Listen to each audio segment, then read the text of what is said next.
All right. Thank you for joining us, everyone. My name is Nick Blessing. I'm the secretary of the Kansas Green Party.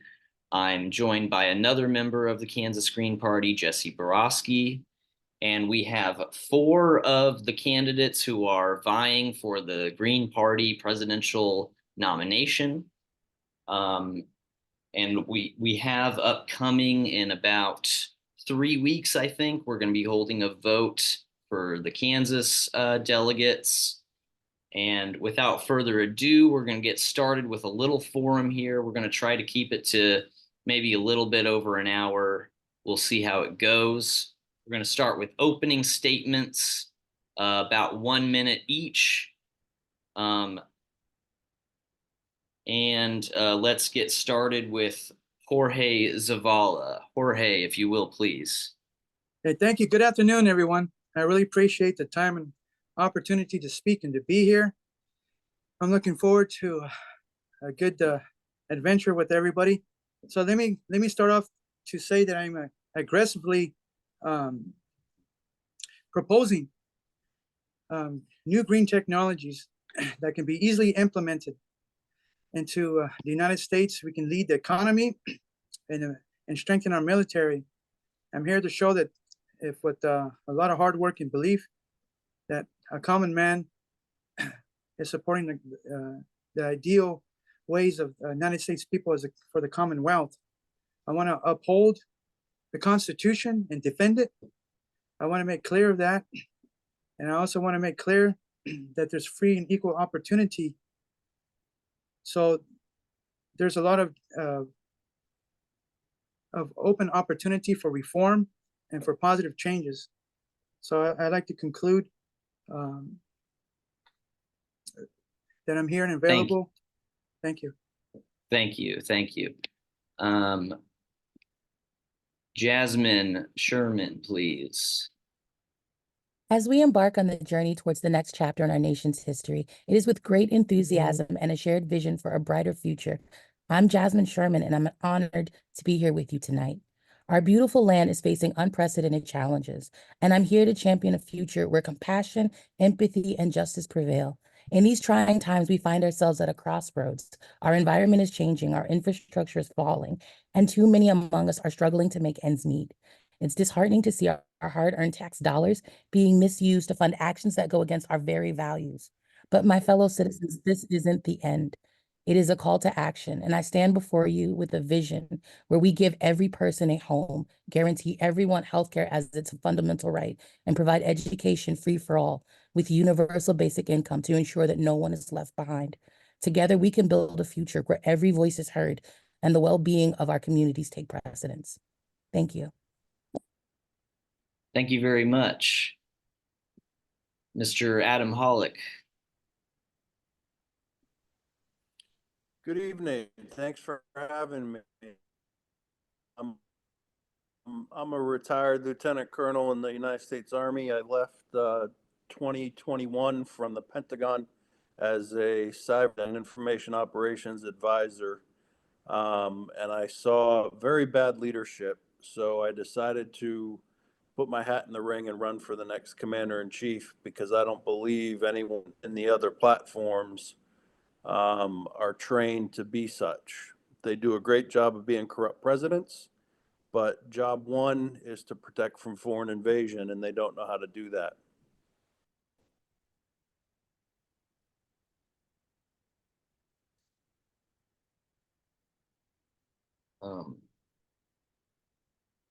Sorry, Adam, did you mean to stop your video?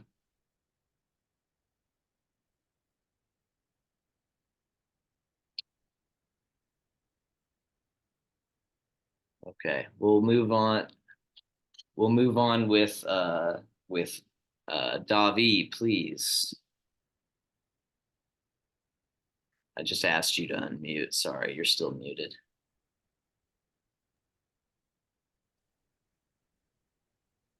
Greetings to my fellow humans of Kansas and our great nation, America.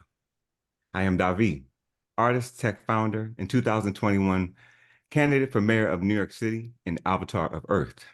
In 2020, in New York City, I vow to ensure the sacred protection, harmony, and natural evolution of humanity and Earth.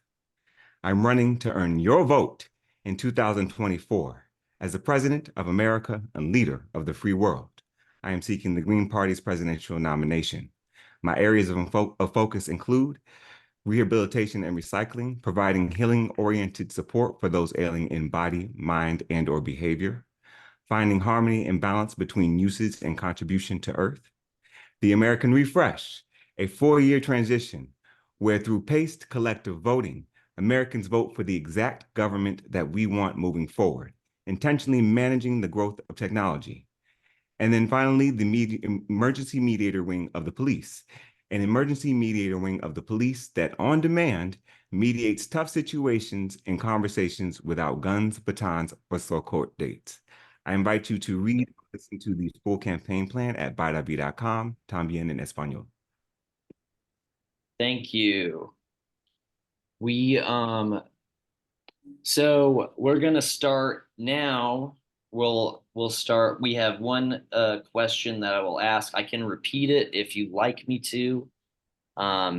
We will start with Jasmine Sherman on this one. What is your political background, and what political parties or organizations have you been affiliated with in the past or currently? Sorry, you're still muted. You should be able to. Thank you. My political background is I'm a regular schmegular person. I am not a politician. I have become a politician because I want to serve my country in this way. I am affiliated. I'm proud to say that my staff and I have made history. I'm affiliated with almost 5 political parties right now. I joined the Green Party back in 2016, and then I left to go to make sure I could vote for Barack Obama.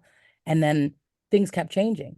And I thought that it was important that whoever runs for president gets ballot access in all 50 states. By me and my team having the strategy of working with multiple political parties, the Green Party, the Unicorn Party, the Peace and Freedom Party, and the other 2 parties that we are currently courting as well. We can't say their names yet, so that we can be on all 50 states ballots, because that's how you win. And I'll follow up with that really quick, Jasmine. You can just answer this really briefly. I mean, is there kind of a criteria for political parties that you would associate yourself with, and if so, what would that be? I associate myself typically with parties that align with my values. Any political party that puts people first and can support my guaranteed housing, universal health care, free education, and universal basic income. I'm not going to lie to you. They're not right-leaning parties signing up to participate in what I'm offering, right? They're all really left-leaning, not weaning. Oh my gosh, left-leaning, right? Because I am still queer, Black, and fat, right? So you have to be pretty open-minded. What I will say, though, is I do think that we have to get beyond political parties, and identity is not your political party. They were started to help an individual get elected with other people that align with their values. The parties are just the vehicles, y'all. We can get there. Thank you. Same question to Adam Hollick. I can repeat it if you would like me to. No, that's okay. I have no political affiliation. I'm a one-man show, registered Green Party because of the proof of concept that I built at my house with a solar system, 2 batteries, Tesla batteries. So I'm self-sufficient in case of power outage, and I want to take my template and share it with the next generation on how they can expand the footprint away from the industrial age society.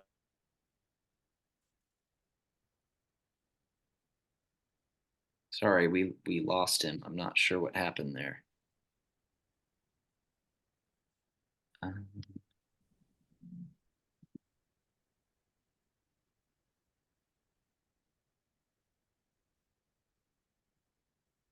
Sorry, Adam. I don't know what happened. Your video disappeared, and I couldn't hear you anymore, but it doesn't look like you were muted.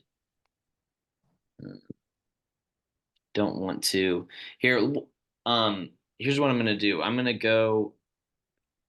Jesse, do you have how far he got into the time? Yeah, he got 46 seconds into the time. Okay, I'm gonna move on. I'm gonna move on to Davi, but if we can, I wanna come back to him because I want to give him his time. So Davi, I'm asking you to. Oh wait, I think we're getting him back. Maybe. Here, I'm gonna ask you to unmute again. Mute again. Sorry about that.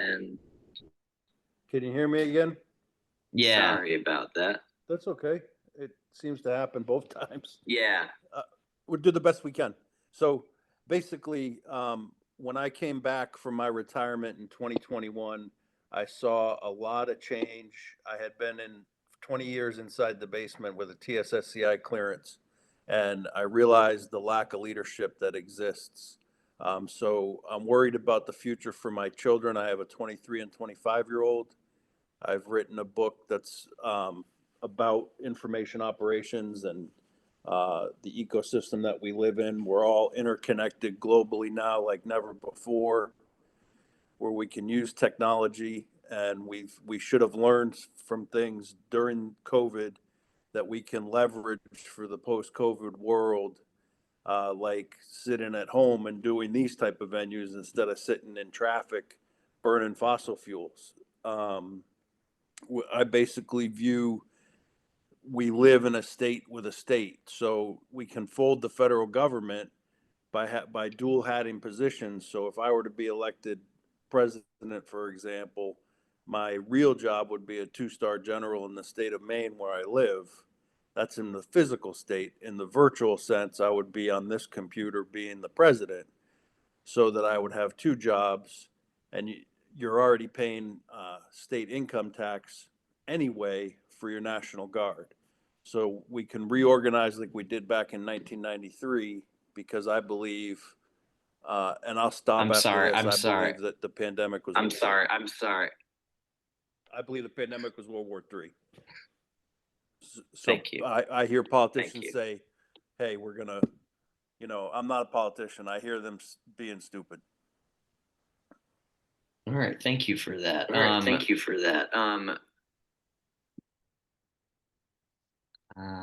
Let's move on to Davi. The question was, what is your political background and what political parties or organizations have you been affiliated with in the past or current? Okay, so in 2008, I worked with Cynthia McKinney and Rosa Clemente on their campaign trail. That was the first time I was able to vote. And so I voted for the previous nominee, who is now my competitor, which is kind of amazing to see, as time passed. But my focus is humanity, and I see that the Green Party is a party that is a non-corporate party, and because of that, we have the opportunity to represent humanity authentically without the givings and negotiations of money. So we can present a new choice that provides equal salaries for chosen work, a new choice where all have access to quality housing, a new choice that covers all healthcare costs. That choice is within this campaign plan, and it's called Earth Order. It's order in Earth, a way that we can balance our energy and our contribution to Earth so that we are no longer disconnected from each other or from the land and waters in which we require to live a healthy life. So I'm asking for your trust so that we can lead together. Thank you.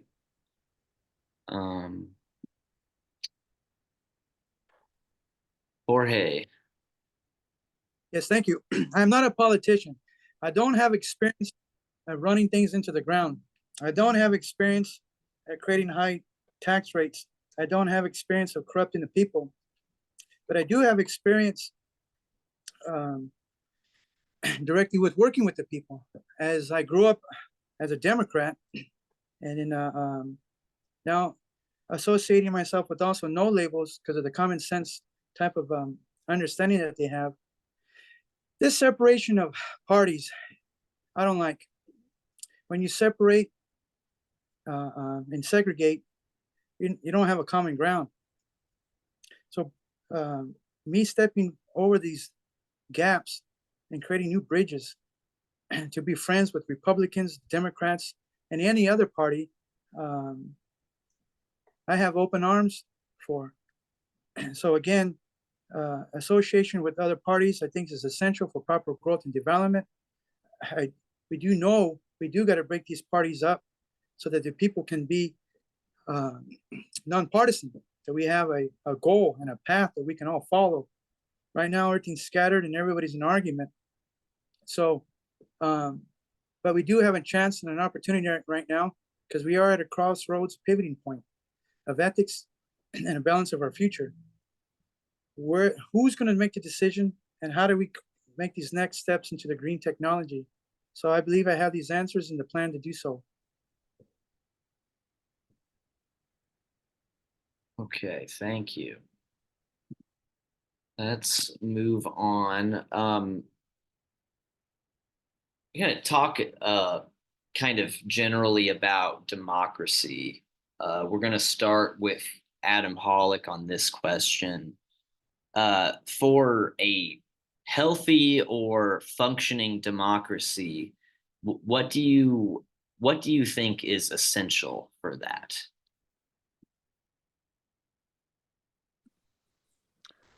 I think right now the biggest thing is to build trust back in the system, especially the voting system. There's a lot of people that argue that it was a failed election and it was rigged. Whether it was or wasn't, it definitely indicates that there's a lack of trust in the system.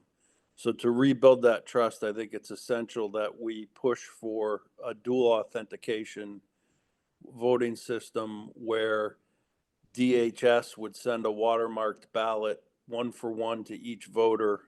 The voter would take it to their town hall or equivalent, whatever town hall. For me, it's a town hall. Go vote in front of the clerk and get it notarized, and then it's my responsibility to mail it back to DHS and do a 1-for-1 vote. I don't think the voting system's gonna help democracy anymore the way it is. The Electoral College has too many corrupt attack surfaces into the cognitive supply chain. So meaning the cognitive supply chain is getting from the democracy, the voter's mind, to who we would elect. And that has been corrupted over the system that has been developed over the years since the establishment of the Constitution. So we basically need a system update.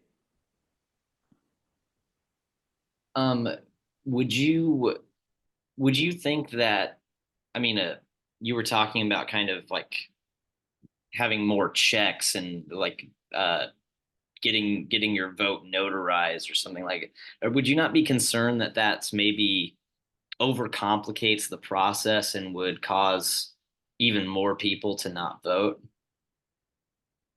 No, I don't think so, because basically you give them 30 days.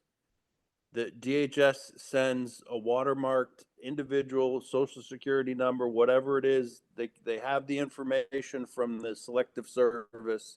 They know who's 18 years old. You give people enough notice to say, this is where I live. So every voter gets it in the mail and they have 30 days to execute their vote. They go down to their town hall on their break or whatever, go just like they would pay their, get their registration for their car or go get a certificate to go use the dump. It's just once every 4 years, you go down during the time window, you vote for who you're going to vote for president, and the clerk stamps it that, yes, this is you, and then you mail it back direct. And Sorry, so I don't. appreciate the response to the follow-up question, but we're just running out of Too much time. time. Yeah, Yep. we're running on a tight schedule here. Sorry about that, but well, let's move on. So Oh, do we not still have Davi? Oh, there he is. Okay, Davi, same question. What elements are necessary for a healthy democracy? Oh, there. Uh, well, I think we need to talk about what democracy is first, right? So it's a demonstration of a system. Theoretically, that system currently is supposed to ensure that each one has a voice in the creation and management of government. And what we found is this demonstration of a system is not working. And so what happens in this campaign plan is Earth Order is an app where you will have 4 months to have access to all of the candidates and or issues that we will be voting for within the voting window. And during that time, you'll be able to see each of the representations and the points associated with those candidates and or issues so that you can actually digest what the information is. Because I've noticed that we are going to the voting booths and just filling out names without having any real content as to what those names mean and what those names mean for our living and our society. So this is a way for us to take the time, understand what the options are, and then actively make a choice that reflects our ideals. It's almost like spoon feeding the research for the voters, kind of, is sort of what it sounds like Yeah, to I me. mean, at this point, Making it easier to have the information that you need to make an informed vote. exactly. Just make it a smoother process so that this is about, I mean, for the government, I see this as the government needs to ensure that it's an easy process for the voter to understand what the options are. That's the government should be gradually softening and making sure that that is something that people have access to in a modern day, because we have, you know, internet and everything available at our fingertips. Why can't we just streamline what the things that we are concerned about in this election? Thank you very much. Jorge Zavala. Oh, here, I gotta have you unmute.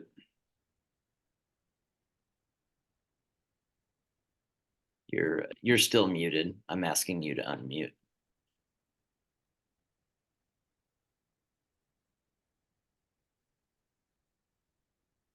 Sorry about that. You should have a dialog box that comes up and that you can click on.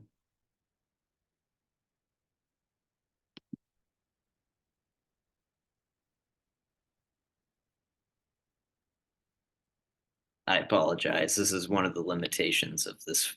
Oh, there we go. All right. Go ahead. Can you re-clarify the question? Yeah, so I mean, it's sort of an open-ended question. It's what do you think is required or what is necessary for a healthy democracy to thrive? Oh, I see. Because I wasn't sure if it was on the ballot. So democracy, we have inclusion, transparency, and accountability. They're cornerstones. They all have to be met. If one is without the other, it will fold. Transparency. You need to have a clear understanding of what's happening. What direction is the money going, or benefits? Inclusion. Everybody has to participate. How do we identify? We have with bio and facial recognitions now built into our phones. We have high security already implemented on us already. Utilizing that is what we need to start adapting. But of course, as we talked about the gerrymemorandums, the ballot lines, that's got to go. Terms have got to go, or your vote's got to count. Democracy's got to come from the people. It's the power of the people, and it's the transparency and how these people are working together. We don't know how to work together. We don't want to work together. We want our leaders to do the jobs, but they failed. So I challenge the people of the United States to bring democracy back into your hands. Sign the petitions on my website. Take the initiative. We must step forward. We got to move together in order for this to all make a positive change and a difference. So democracy means you and me together. So our finger that we're pointing is on ourselves now. We have the responsibility because you know they're lying to us. You know they're failing. And you know that we cannot stand and let them do that. And because if we do, we're part of the problem. And I don't want to be a part of the problem. So stand by me, stand behind me, and let me kick that door down to make a new positive tomorrow. Thank you very much. That's time. Jasmine, same question, please. A healthy democracy thrives on several essential elements. It begins with free and fair elections, ensuring every citizen's right to vote is respected, and those rights are not taken away. We also must make sure that we start treating everyone equally. There are so many anti-trans legislation bills that we need to remove. It is hurting our morale. I also believe that we need to make sure that the separation of powers across the executive, legislation, and judicial branches are crucial to make sure that we prevent the abuses of power that we have recently seen. A free press and access to information to keep citizens active and engaged. We are watching in real time journalists die to tell people the truth. We are watching in real time our current president suppress information and take things off of social media. We are seeing voices silenced at an alarming rate these days. We have to preserve civil liberties like freedom of speech and assembly. We know that Tom Tillis has recently put forth legislation to prevent boycotting in the streets, right? Like there are actual attacks going on. And to provide a healthy democracy, we must ensure and sustain these people's rights to assemble. These elements, along with political tolerance and holding leaders accountable that don't do their jobs, will help have us a healthy democracy.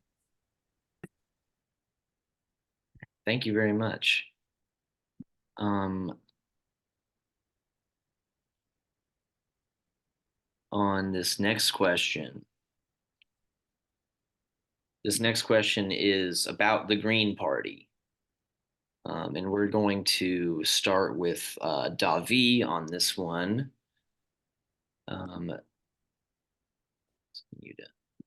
Mute. How do you plan to use how does the Green Party fit into your campaign, and how do you plan to use your campaign to grow the Green Party? Social justice, peace, education, democracy. What this campaign offers is a perspective on all those things. So I see this campaign plan as both a reflection and a new perspective on everything that the Green Party has been building for 38 years. And it is my honor to, in any way, represent the work of the folks with all the Greens within the nation. We are at a point now where over 60% of the nation is ready for a third-party president. And it doesn't seem like they're leaning towards the Libertarians or any other party. So this is the moment when Greens have to understand their importance within this political climate, not just within America, but within the globe. We are the only party that is interested in offering a perspective that unites the Earth, our actual planet, within our talking points, within our policies, and within our public engagements. So this is, for me, I don't see any other party that is reflective in that way of the things that are being presented in this campaign plan. And that's why I chose the Green Party, and that's why I choose to use this period of time to not only take in information from all Americans, but also let them know of the great opportunity that has been afforded because we have had this party working so hard for almost 40 years now. Thank you, Davi. Same question to Jorge Zavala. Taking this opportunity and chance, again, we're at a major crossroads for climate. And what I've been discovering, there's lots of grants that are out there that are initializing some pilot testing for the green, bringing in the water vortex implosion system, trying to bring in bio scrubbers for the air, biofuels, free solar optical lighting systems for the homes. Right now, the plan is in motion. Whereas the state of California is in a water crisis right now. Their farmers are going to pull the water in about 6 months. It's going to be everywhere. Price is going to double. People are not going to get the food. It's going to be a real big problem right now. So me trying to fight legislation in the state of California and bringing forth this green technology that people just don't know about. They're not aware. I have discovered briefly in 1918, there's an engine that the Ford company has. It's almost perpetual. They reheat the exhaust so hot, it reformulates into a combustible fuel. It's been there since 1918. There's only a few people on this planet that know of it, and I know of it because I met a gentleman by the name of Dennis McCauley that died 6 months ago. He had an engine. They took him they took him a couple miles down and showed him the engine.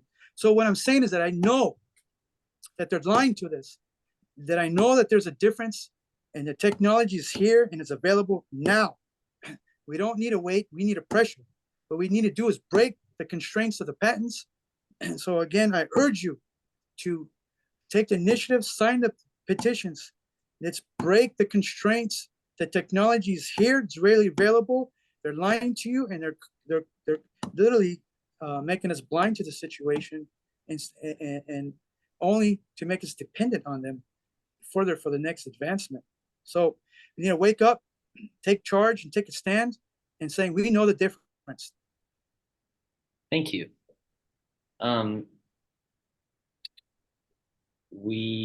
Next is Jasmine. Can you repeat the question, please?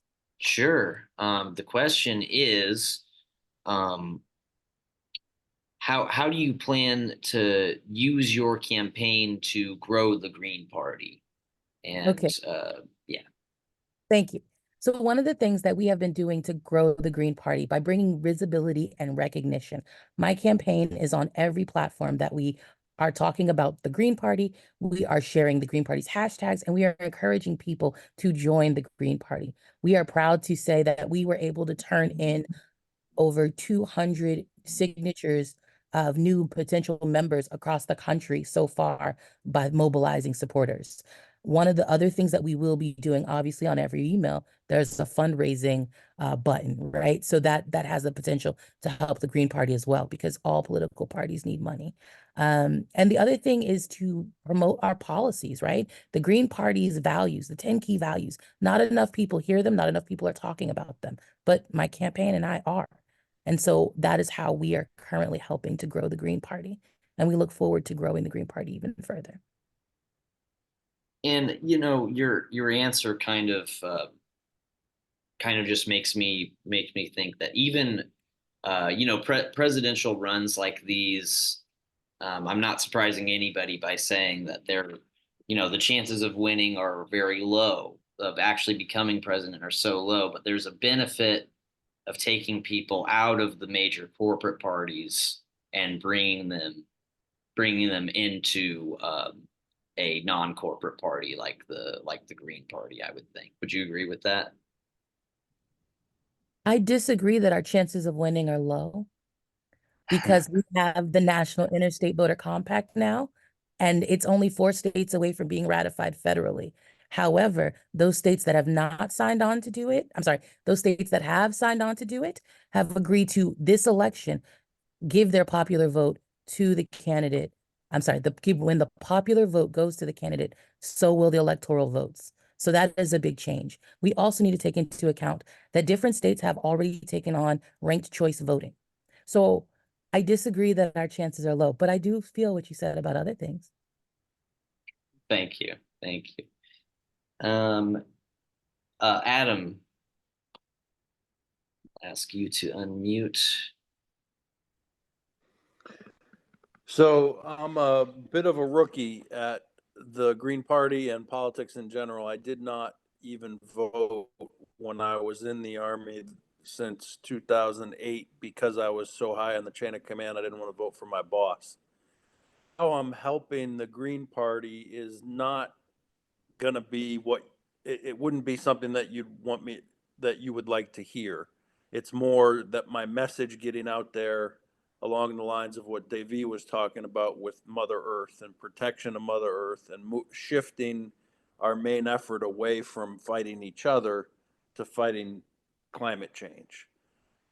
So if I were in charge, I'd be working with China, Iran, everyone to say, let's find common ground and declare war together on climate change, thereby expanding the core value of saving the planet. So that's the biggest tie that my efforts have to maybe expanding the Green Party if my efforts to gain the seat this election don't happen for me. To promote the core energies, renewable energies. The other gentleman talked about the perpetual energy or the engine from 1918. There's also, if we work with other countries, I think France uses a lot of nuclear energy. We're hogtied by our own reliance on fossil fuels. And now those fossil fuels are tied to corporate entities and to the electrical power grid, where they're a self-looking ice cream cone in the fact that FERC, who regulates the Federal Energy Regulatory Commission, is owned by the people.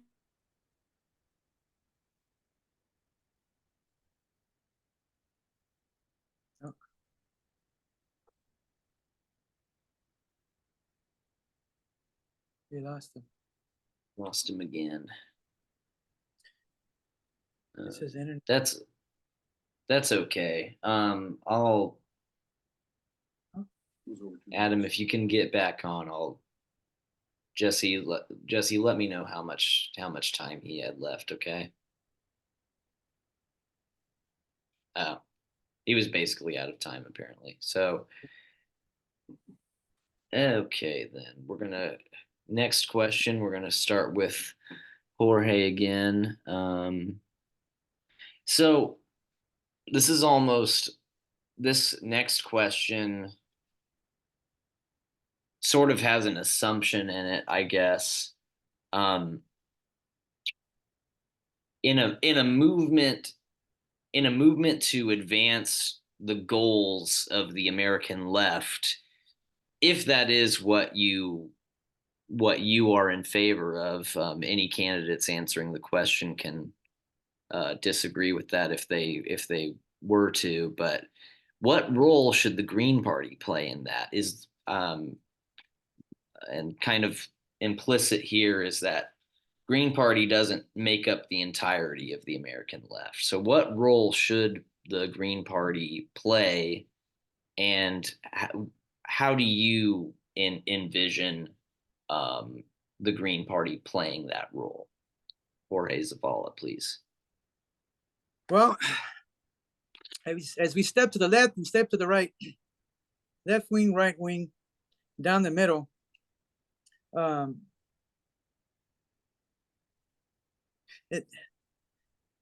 we have to have all of the above. Is the glass half empty or is it half full? These positions of left and right, uh,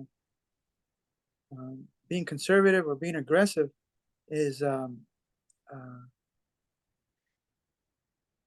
of order, I believe. There's no common ground. The problem is this: the separation of truths. There's three truths in the world. There's your personal truths, there's your political truths that we have to acknowledge and accept, and then there's objective data that can be converted into objective truth. Now, this is common ground. If we can position ourselves to not take a side, if we can position ourselves to have an objective moment, and then to place that moment as a goal, so that we can separate ourselves from left to right, to not let that data come close to us, but keep it separate. You must have a clean perspective on our future. There's all these different paths that everybody wants to go through, and all these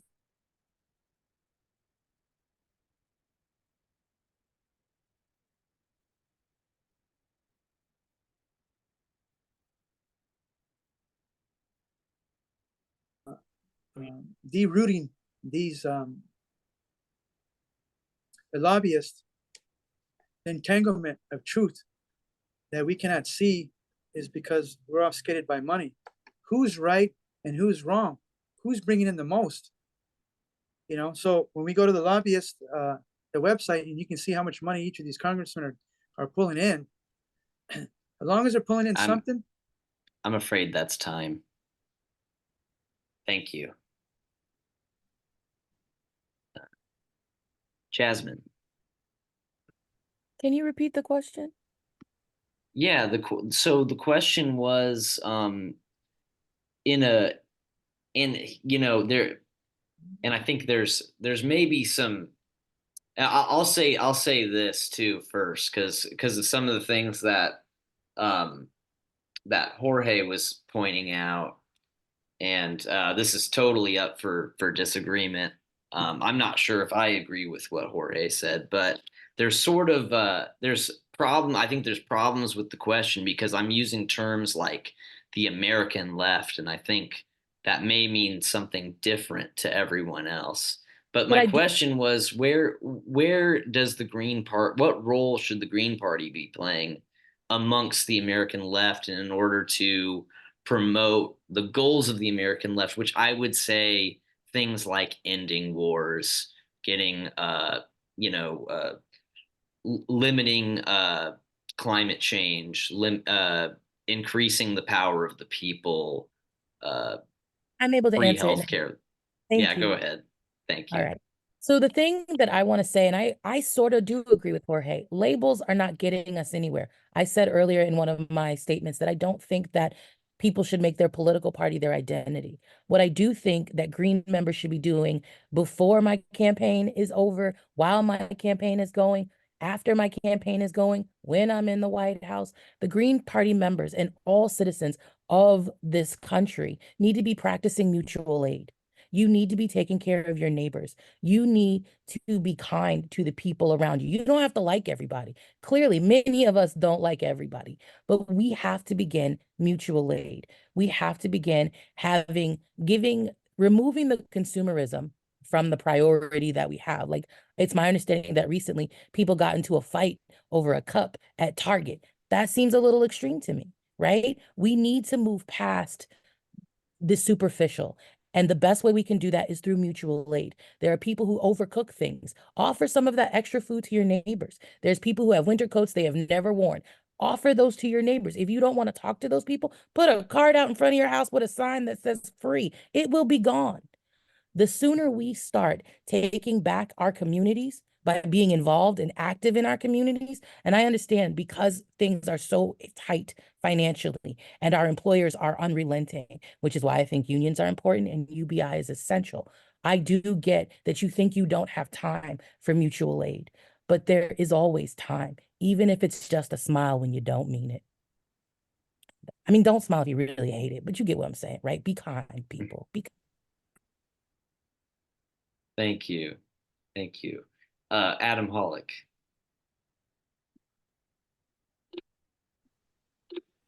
Yeah, so in my vision of the future of politics would be to push authorities down to the states. So I don't view the Green Party as an American left or American right uh, influencer. I think it would be up to the state in which the party exists, because what works in Maine doesn't work in California, doesn't work in New Jersey necessarily. So if we focus at the macro level, at the federal level of the Green Party, and keep things to climate change, that border security and healthcare, all of that is wrapped into declaring war on climate change when you reorganize your forces under Department of Defense into the National Guard, where every citizen can then become a member of the National Guard and be on the payroll so we can pay ourselves. It's because we are already paying for what I realized as a federal employee. I was getting benefits that the states were paying for. So we're already double dipping against ourselves. So I see a macro view for the Green Party where it can be a moderate voice to squell the two-party system that is the better of two evils right now, that keeps us divided as a country. There's no room for strategic vision, because every 4 years we're fighting as to, is it going to be a Republican or a Democrat? Even mainstream media, it's hard for the third party to break into that. So I would view it as a moderate voice, focused at the federal level on the big issues, and then let the states resonate for what makes sense for them. Because it would be based off of the resources and needs of each environment. Thank you. Thank you. Davi?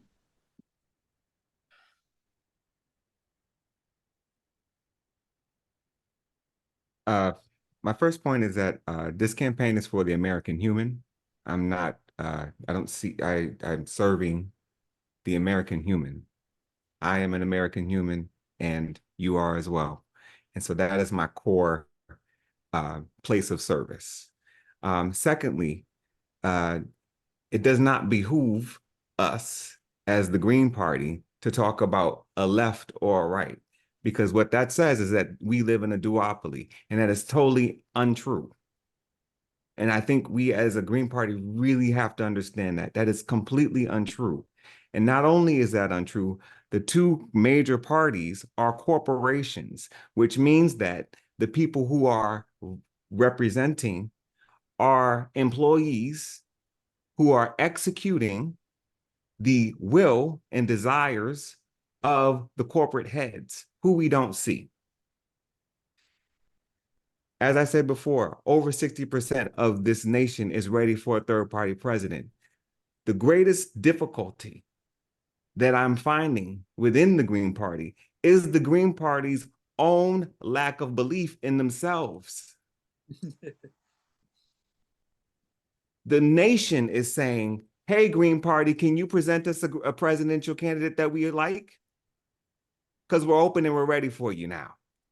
That's the reality. Are you willing to step up and say, hey, this is our presidential candidate, and or this is our presidential candidate slate?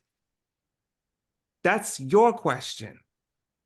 And I want you to take this on truly, because this campaign is prepared and on the way to make breakthroughs that the Green Party has never seen before, right now. So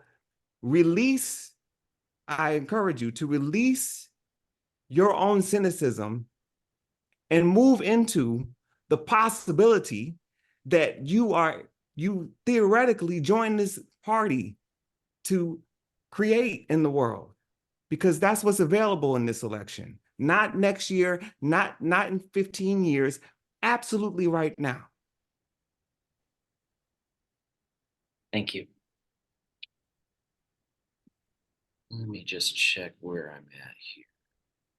So I'm gonna have one more round of questions, and this is going to be one question for each candidate. It's gonna and individualized. Let's see. I'll start with Jasmine on this one.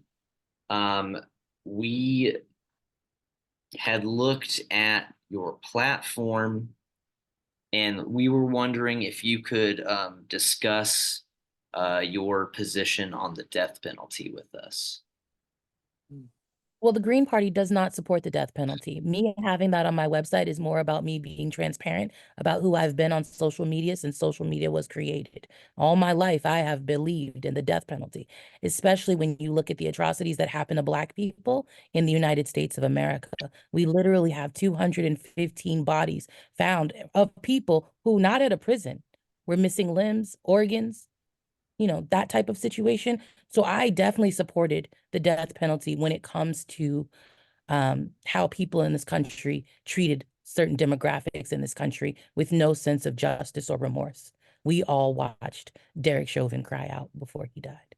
So, but that's just me. I've also been shot twice. So, that and being in several mass shootings, it does make you consider removing the problem permanently. However, the Green Party does not support the death penalty. And I am not a president running to be a tyrant. I am running to provide people with housing, healthcare, and education. And so I understand that when my constituents request something, it's okay for me to do that, unlike Joe Biden.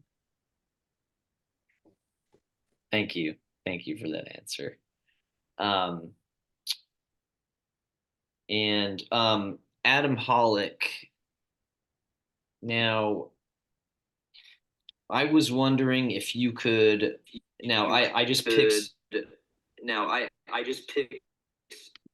Sorry, just a second. I've got an echo when you're on, so I'm gonna. I've got a couple of topics. I picked this up from when you were speaking earlier. You mentioned nuclear energy and you mentioned border security. Could you can pick either one of those topics, whichever one you're more comfortable discussing. Could you just discuss your position on either one of those topics, nuclear energy or border security, please?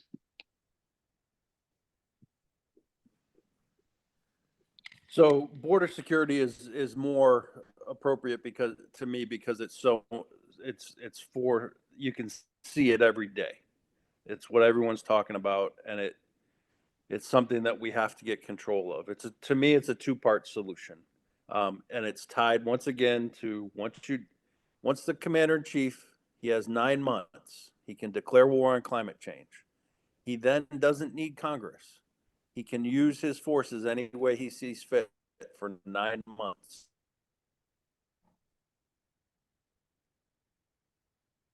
Oh, you lost. Yeah, send the military to the border. Part of part one. So part one is declare a day where you have license, legalize the immigration.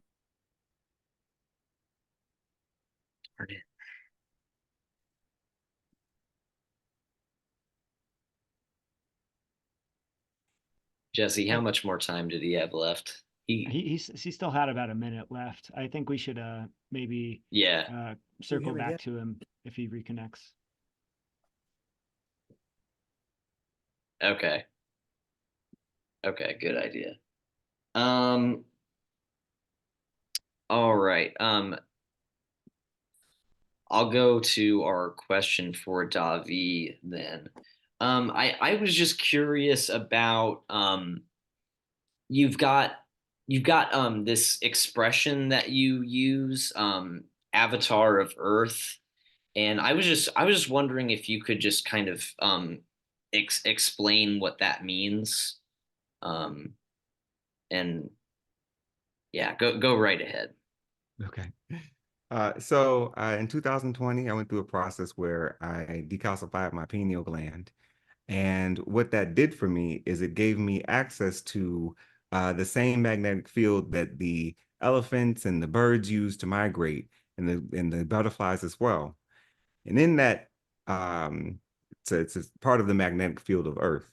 And because we have fluoride in our water, our brains are unable to digest this information. So in that process, I received a bunch of information about the history of our Earth and essentially why we were stuck as a humanity.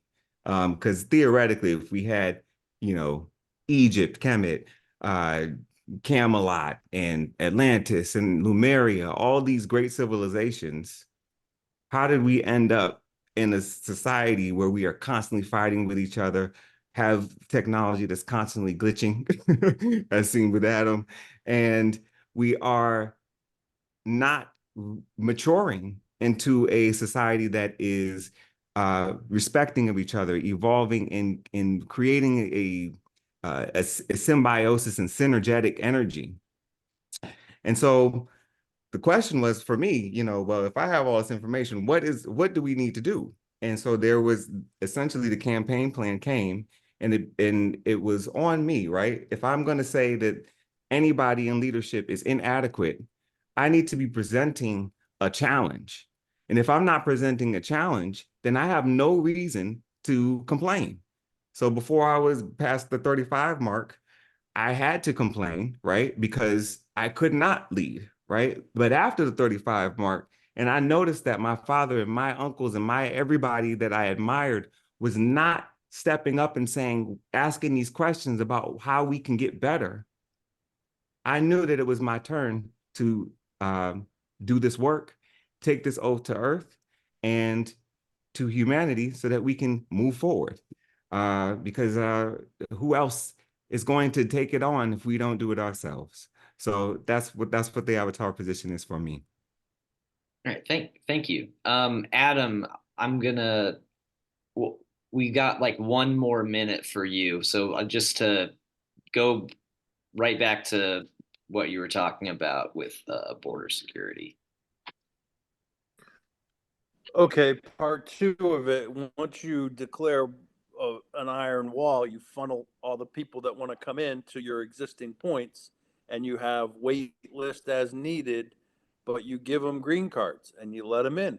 The let them in legally. The invasion at the border is when they come in, make money, take the money, and leave with the money. That's the problem, because our economy is a shared dollar.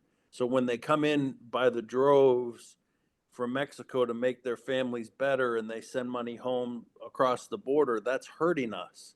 So if we make them part of our society at the beginning with ID cards and documentation, and we have a control the flow, and we find places to use technology, that's where the new energies come in, where we can expand into the deserts, where away from the power grid, with solar panels and other things, so we don't have to be reliant on industrial age systems, and we can put housing up for these people, and we can expand new cities and new environments into existing spaces that we're not tapping into because we're stuck on a 1950s infrastructure. So the Sorry, border problem, sorry, that's the time. security. Okay. Thank you, though. Yep. Okay. So now, Jorge, I want to ask you. I think you discussed. You mentioned no labels earlier, and I think you said something about common sense principles. Could you talk a little bit more about that, and what are those common sense principles? One of the common sense principles that caught my eye with no labels. I think his name was Patrick or Peyton. He looked at the guy that wrote their policies. He looked at mine, and he was, so we liked what we were looking at. One of their issues that they were talking about was, like in Congress right now, they can't come to an agreement. Well, if you take their checkbook away, if you don't pay them, they'll come up with an agreement real quick, won't they? So they don't, until they produce, they don't get paid. And so I'm like, well, there's Jorge, let me push back on that real quick, because if they're not getting paid, well, aren't there many members of Congress, or aren't most, actually every member of the Senate is a millionaire? Aren't they already independently wealthy? So does taking their paychecks away really do anything? but see, that's a good point, and I like that. That's gonna separate and lift the identity of who's actually doing what wrong, or who's pulling in, who's hanging on by what money. That's what I want to see. You know what I mean? It's like it's going into a room and asking every FBI agent what's going on, and this guy says everything's great, everything's perfect. I want you to watch him for 6 months, because everybody's got something wrong and this guy's got something right. So we can look at it in reverse. And I like how you said that. You know what I mean? They're getting money from all these areas. Yeah, that's my point. Where are they getting this money? And if they're already getting paid off, like Davi said, they're already getting paid off by someone else. Who are they working for? We know they're working hard, but they're not working for us. So some common sense pivoting points that you can say, oh boy, we got one that doesn't care because he's getting this from over here. So again, we know that they're working hard, but who are they working for? That's the question. Thank you. Well, it has been an hour. What I'd like to do now, I'm just going to give, and we'll start with Adam on this one. I just want to give each candidate another 1 minute. And once again, we're timing you, and I'll probably cut you off more quickly. So try to keep it to 1 minute. Just final words. Why should you be the Green Party's presidential nominee? Starting with Adam Hollick. I believe I have the most experience inside the wire, 20 years of a top secret SCI. I've advised multiple presidents at echelons above brigade, 4-star generals. I've been in the room with Mike Pence when they announced the Space Force. I've seen things inside the Pentagon from 2017 to 2021.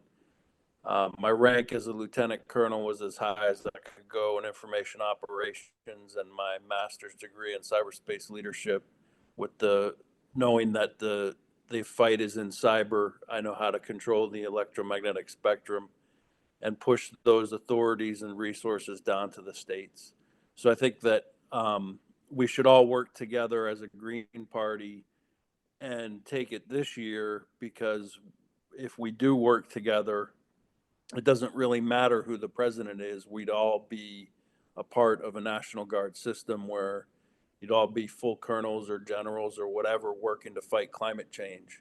So it's more of a figurehead position in my mind if I were to win, and I would be a 2-star general in my state, and you would be a 2-star general in Kansas. Sorry, that's time. I'm sorry, that's time. Okay, those are my thoughts. Thank you. Davi, 1 minute, your final words, please. So equality takes into account the interdependence factor for our national society. Even though capitalism may value Wall Street more than anyone else in the planet, that shareholder still needs their organic farmer for quality foods, the engineer to pave the streets, the artist to have the music to sing or dance to, the quality teachers just in case they have a child that requires education, janitors to keep the buildings clean. So this campaign is the opportunity for America to live in equality moving on from January 5th, 2025. So please sign up. Join the email list at byteiv.com. Sign up to volunteer, donate, join us on social media, even though I'm shadow banned, and make sure that we have a chance to speak with you further, because you are the articulators, you are the teachers of how we move forward. Thank you so much for your time. Thank you, Nick, for setting this up. Thank you. All right. And Jorge Zavala, your final words in 1 minute, please. Thank you. I urge you and I challenge you to make the right choice, to think critically, to look at your future, and I challenge you to move forward. I want you to follow me down a new path, a new era, a new way, a time of hope and inspiration. We want someone who has practical experience, that knows what they're doing, has been successful, has been through obstacles, through prejudice and bias. You got to learn how to sacrifice and pull yourself up together, inspire those around you. That I must be flexible and listen to my fellow participants and constituents, the people that are supporting me to move forward. I'm a man of the people and for the people. So I say this to you if you have power and belief in yourself, that there's no challenges that can be undertaken. So this new chance and opportunity to bring forth new light into the new era of America, I want you to vote for me, Jorge Zavala, at votejz.org for your next Green presidential candidate. Thank you. And Jasmine Sherman, your final words in 1 minute, please. As we find ourselves at a critical juncture facing a decision that will shape the course of our nation, I implore you to consider the analogy that running for president, being president, is akin to taking the wheel of a car. Yes, the vehicle is important, but what truly matters is the individual behind the wheel. I'm an experienced, fearless driver in this analogy, and we need to navigate the challenges that lie ahead. For far too long, our nation has been stuck in the slow lane, hesitant to take bold steps necessary for progress. It is time that we ensure that no one in our borders is houseless. Everyone has universal health care. Everyone has access to free education. I don't know you, and I know you spoke to someone stupid today. We also need to make sure that people have access to universal basic income. This will give people the opportunity to join unions and make sure that they get on equal footing with their employers as they negotiate these currently terribly unfair wages that we all live under. I embody the courage needed to shift into the fast lane, and I accelerate the change our country requires. I recognize that our journey is hindered not by a lack of resources, but by a lack of will. It's about execution, not just rhetoric. We need a leader unafraid to confront fundamental issues. You can learn more at jasminesherman.com. Jasmine like the flower, Sherman like the tank. It is your country, and it's time that your voice mattered to everyone. Peace, love, and hair grease. Thank you. And thank you all for joining Kansas Green Party tonight for this forum. Like I said, this has been recorded and we are going to upload it to YouTube.